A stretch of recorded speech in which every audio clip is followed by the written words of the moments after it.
लिए एक चैनल बना करके आप पहुंचे हैं यहाँ पर। अपने चैनल का नाम जो है concept academy the training institution पर, और इसमें हम लोग 10th और 12th वालों के लिए फिजिक्स, 12th वालों के लिए फिजिक्स और मैथ, और 10th वालों के लिए मैथ्स और साइंस की बात करने वाले हैं, प्रीवियस ईयर क्वेश्चन। तो अभी फिलहाल हम लोग 12th के मैथ्स का 2023 में जो क्वेश्चन पूछा हुआ था वो मेरे हाथ में है, और यानी मेरे मोबाइल में है, और मैं इसमें से कैलकुलस शुरू कर रहा हूँ सबसे पहले। ठीक है, कैलकुलस इसीलिए कि कैलकुलस से बहुत सारे क्वेश्चन कैलकुलस से पूछे जाते हैं। आपका कैलकुलस यानी function, differentiation, integration, application of differentiation and application of integration. ठीक है, सबसे पहले हम लोग वही शुरू कर रहे हैं। अच्छा, इसको शुरू करने से पहले मैं आपको बता देता हूं कि इसमें डिफरेंशिएशन एक मेन रोल प्ले करता है और इंटीग्रेशन एक मेन रोल प्ले करता है। तो डिफरेंशिएशन और इंटीग्रेशन मेरे दूसरे चैनल जहां पे मैं बीटेक और डिप्लोमा वालों को पढ़ाया करता हूं, वहां पर 10-10 वीडियो मैंने अपलोड किए हुए हैं डिफरेंशिएशन और इंटीग्रेशन के। प्लीज उसको देख लीजिएगा, आपके डिस्क्रिप्शन में मैं उसका पूरा का पूरा लिंक डाल दूंगा। ठीक है, पूरे प्लेलिस्ट का और पूरा का पूरा लिंक डाल दूंगा। 5-6 वीडियो भी अगर आप देख लेंगे डिफरेंशिएशन से और 5-6 इंटीग्रेशन से, तो आपका काम चल जाएगा। ठीक है, हम लोग शुरू करते हैं अब प्रीवियस ईयर क्वेश्चन। ठीक है, ये देखिए मेरे हाथ में 2023 का क्वेश्चन है। 2023 के क्वेश्चन में पूछा हुआ है एक्स के सापेक्ष में अवकलन कीजिए। हिंदी वालों, इंग्लिश वालों, differentiate with respect to X. Question क्या है? क्वेश्चन नंबर 9 है, डिफरेंशिएशन का क्वेश्चन है। डिफरेंशिएशन का क्वेश्चन है। क्वेश्चन कह रहा है एक्स का पावर एक्स को डिफरेंशिएट करना है, डिफरेंशिएट करना है विद रेस्पेक्ट टू एक्स। देखिए जो क्वेश्चन दिया हुआ है उससे आपको क्या करना है, उसको आपको y मान लेना है। जो भी दिया हुआ हो, एक्स वाई जेड कुछ भी दिया हो, उसको आपको y मान लेना है। ठीक है, मैं सॉल्यूशन बना रहा हूं। सॉल्यूशन में आप स्टेप्स पे ध्यान दीजिएगा। मैथमेटिक्स में हमेशा स्टेप्स काम आते हैं। ठीक है, हमेशा, क्योंकि मैथमेटिक्स में आंसर आवे ना आवे, लेकिन अगर आपका स्टेप ठीक है तो आपको जो है नंबर दिया जाता है। ठीक है, इसलिए मैं बार बार कह रहा हूं स्टेप पे ध्यान दीजिएगा। तो y is equal to X का पावर x मान लिया। अब देखिए ध्यान से समझिएगा, फंक्शन का पावर फंक्शन हो या वेरिएबल का पावर वेरिएबल हो, तो उस जगह पर हम लोग लॉग लगाते हैं। ठीक है, यहां पे देखिए x का पावर x है। ठीक है, इनफाइनाइट भी हो तब भी और इनफाइनाइट नहीं भी हो, वेरिएबल का पावर वेरिएबल है, तो हम लोग लॉग लगाते हैं। दोनों तरफ लॉग लगाते हैं। ये डिफरेंशिएशन के को निकालने का एक आसान तरीका है और एक प्रॉपर्टी के हिसाब से हम लोग निकालते हैं। तो दोनों तरफ आप लॉग लगा दीजिए, y में भी, मतलब लेफ्ट साइड में भी और राइट साइड में भी, लेफ्ट साइड में भी और राइट साइड में भी। ठीक है, लॉग लगा दीजिए। अब लॉग की एक प्रॉपर्टी होती है कि x पे जो पावर होता है ना, जिसके साथ लॉग लगा हुआ है, जिसके साथ लॉग लगा हुआ है, मान लीजिए लॉग x का पावर n ऐसे दिया हुआ है, तो जिसके साथ लॉग लगा है, लॉग किसके साथ लगा है? फिलहाल x के पावर n के साथ। तो जो ये पावर होता है ना, वो आ जाता है इधर, आ जाता है लेफ्ट की तरफ, आके बैठ जाता है। तो यहाँ पे देखिए इसमें y पे तो कुछ पावर नहीं है, लेकिन x पे पावर है। x पे पावर क्या है? x है, तो वो यहाँ आके बैठ जाएगा। बहुत ही सिंपल है। तो यहाँ आके बैठ जाएगा तो क्या हो जाएगा? x log x। अब हमको d लगाना है, अब हमको डिफरेंशिएट करना है। ठीक है, तो दोनों तरफ d लगा देते हैं। चलिए लगा देते हैं, d log y upon dy और dy अपॉन dx। आप पूछेंगे ये कैसे कर दिया? तो देखिए जब भी हमको ये देखना होता है किसके रिस्पेक्ट में डिफरेंशिएट करना है, x के रिस्पेक्ट में। तो x के रिस्पेक्ट में अगर डिफरेंशिएट करना है, तो अगर हम यहां से log हटाते हैं तो x तो नहीं आता दिख रहा है, तो इसका मतलब ये है हमको चेन रूल लगाना पड़ेगा। चेन रूल तभी लगता है जब पहला फंक्शन हटाने के बाद सीधा सीधा वो फंक्शन, वो वेरिएबल नहीं आता है जिसके रिस्पेक्ट में डिफरेंशिएट कर रहे हैं। तो फिलहाल हम x के रिस्पेक्ट में डिफरेंशिएट कर रहे हैं। x के रिस्पेक्ट में अगर डिफरेंशिएट कर रहे हैं तो यहां पर log हटाने के बाद सीधा x आना चाहिए, वरना हमको चेन रूल लगाना पड़ेगा। अब चेन रूल डिटेल में मैंने बताया हुआ है, मैं बार बार कह रहा हूं, डिस्क्रिप्शन में लिंक दे दूंगा, आप प्लीज देख लीजिएगा। तो मैंने log y को पहले log हटाया तो y बचा, y के रिस्पेक्ट में किया, फिर y को उठाकर x के रिस्पेक्ट में किया। ये लेफ्ट की तरफ मैंने लगाया तो ऐसे आया। अब देखिए राइट की तरफ में जब लगाएंगे तो यहां भी x है और यहां भी log के साथ x है, तो इसको करेंगे u इंटू वी पर। u इंटू वी फंक्शन का डिफरेंशिएशन क्या होता है?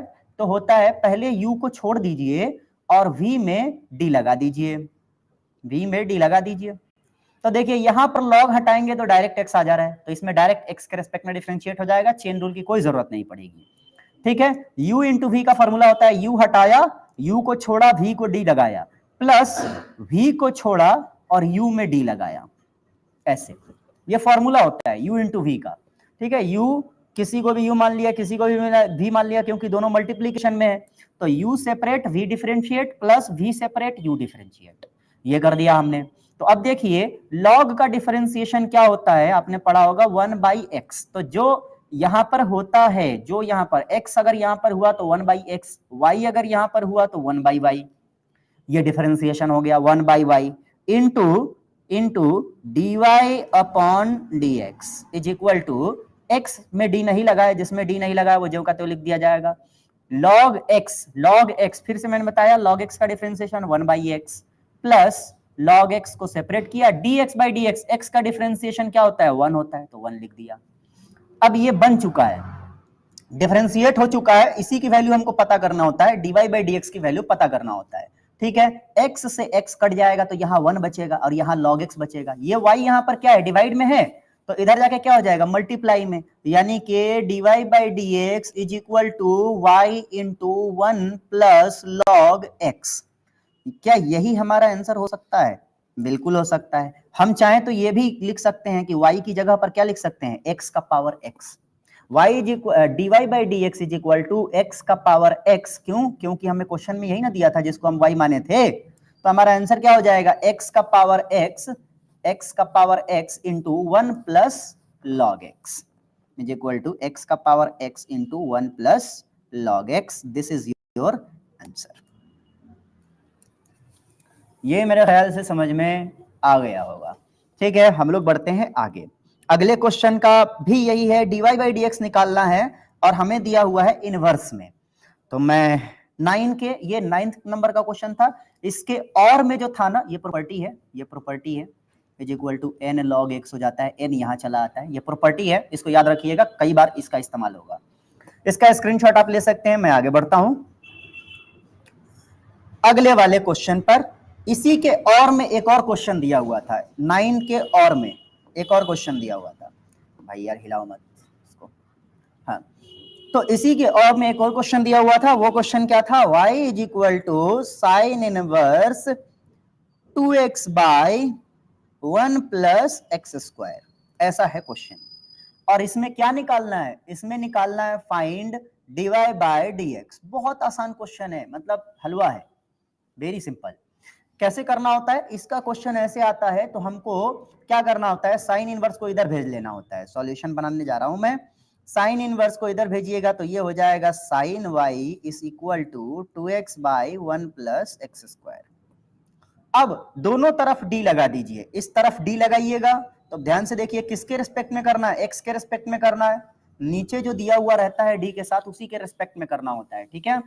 तो मतलब नीचे अगर dx दिया है तो इसका मतलब x के रिस्पेक्ट में करना है डिफरेंशिएट, ये देखिए x के रिस्पेक्ट में, तो इसका मतलब है हम इसमें लगाएंगे, तो देखिए साइन के बाद डायरेक्ट x नहीं आ रहा है, इसका मतलब चेन रूल लगेगा, तो d sine y upon dy और फिर dy अपॉन dx ऐसे होगा, इज इक्वल टू, अब इसमें अलग d लगेगा, d 2x by 1 plus x square divided by dx ऐसे।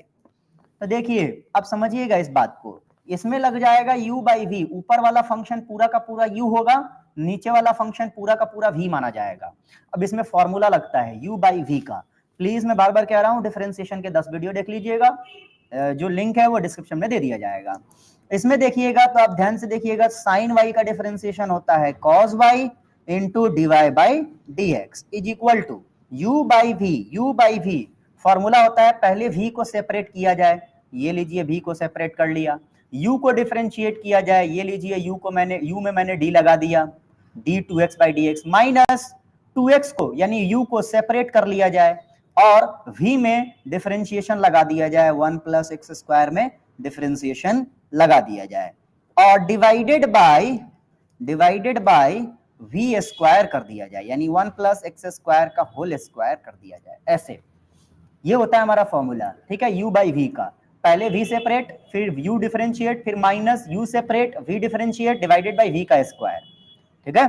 cos y इंटू dy/dx, यही तो हमको निकालना है, ये सोल्व कर देंगे और ये जो cos y है उसको उठा करके इधर रख देंगे और यही हमारा आंसर हो जाएगा, वेरी सिंपल। तो देखिए ये हमारा 1 plus x square into d2x 2 constant है, बाहर हो गया, x का डिफरेंशिएशन 1 हो गया, माइनस 2x, 1 का डिफरेंशिएशन 0 हो गया और x स्क्वायर का 2x हो गया, divided by 1 plus x square का whole square, divide by dx is equal to ये cos y divide by dx is equal to ये 2 है, 2 इंटू 1 2, 2 से 1 में किया 2, 2 से 1 में किया 2 और 2 से 1 में किया 2 plus 2 into x square 2x square minus 2x और ये 0 तो खत्म हो गया, माइनस प्लस माइनस 2 इंटू 2 4 और x इंटू एक्स एक्स का स्क्वायर हो जाएगा, divided by 1 plus x square का होल स्क्वायर। इसको सोल्व करना है, plus 2x square minus 2x square, तो प्लस 2x स्क्वायर में से माइनस 2x स्क्वायर गया तो माइनस 2x स्क्वायर यहां पर बचेगा, तो इज इक्वल टू हो जाएगा 2 minus 2x square divided by 1 plus x square का होल स्क्वायर, ये हुआ हमारा। और इसमें से भी अगर हम निकालना चाहें तो 2 कॉमन ले लेंगे तो बचेगा 1 माइनस एक्स स्क्वायर, ठीक है। और ये जो cos y है वो इधर डिवाइड में आ जाएगा, तो हमारा आंसर क्या हो जाएगा, हमारा आंसर हो जाएगा 1 by cos y 2 by cos y 1 minus x square divided by 1 plus x square का होल स्क्वायर, ये हो जाएगा हमारा answer. Divide by d x is equal to, इसमें से 2 कॉमन लिया तो 2 कॉमन ले लिया, cos y मल्टीप्लाई में था तो इधर जाके क्या हो जाएगा डिवाइड में, है ना, तो यहाँ पे 2 कॉमन लिया तो क्या बचा 1, यहाँ क्या बचा 2 कॉमन लिया तो x square divided by 1 plus x square का होल स्क्वायर, ये हमारा आंसर हो सकता है, ऐसे हो सकता है। तो इस तरीके से हम लोगों ने डिफरेंशिएशन के 2 क्वेश्चन देख लिए हैं और इसी तरीके से डिफरेंशिएशन का और कोई क्वेश्चन है देख लेते हैं। ओके, हमारा जो है ये हमारी पहली क्लास है, हम लोग थोड़ा आसान कर रहे हैं, ये तो बहुत ही आसान से चीज़ें हैं जो हम लोग कर रहे हैं, आगे के क्वेश्चंस में हम लोग करेंगे ये आसान वाली चीज़ें हैं, मैं सच्ची बता रहा हूँ, ये डिफरेंशिएशन आसान वाली चीज़ें हैं। और इसके बाद हम लोग को आएगा इंक्रीजिंग फंक्शन, डिक्रीजिंग फंक्शन कैसे समझ में आए, उसके बाद इंटीग्रेशन बहुत इंपॉर्टेंट चीज, उसके बाद वेक्टर कैलकुलस और मैक्सिमम मिनिमा निकालना, ये सब जो है आएंगे, ठीक है, और एप्लीकेशन ऑफ डेरिवेटिव, फिर ये सब निकालना। तो हम लोग अगली क्लास में जो है इन सब चीजों को देखने वाले हैं। डिफरेंशिएशन के ये 2 क्वेश्चन पूछे हुए थे जो मैंने आपको बता दिया, आगे की क्लासेस में हम लोग डिफरेंशिएशन के अलावा यानी application of derivative, maxima minima, ये सब देखने वाले हैं। मिलते हैं आपसे अगली क्लास में, यानी कि कल की क्लास में। अच्छा, कल की क्लास से याद आया मुझे कि कम से कम अगर हमारे 50 सब्सक्राइबर्स हो जाते हैं तो इसके बाद हम लोग लाइव आना शुरू कर सकते हैं, तो प्लीज़ 50 सब्सक्राइबर कराने में हमारी मदद कर दीजिए ताकि हम जल्द से जल्द आपको लाइव, अभी रिकॉर्डेड वीडियो भेजना पड़ रहा है, पहले रिकॉर्ड करना पड़ रहा है, फिर आपको अपलोड करना पड़ रहा है, तो इससे बढ़िया बेहतर होगा कि हम डायरेक्ट लाइव आएँ और आपको बता दें। तो 50 सब्सक्राइबर जल्दी से जल्दी पहुंचा दीजिए ताकि हम लोग सीधा लाइव आकर के आपसे क्लासेस करवा सकें, ठीक है। मिलते हैं आपसे अगली क्लास में, तब तक के लिए।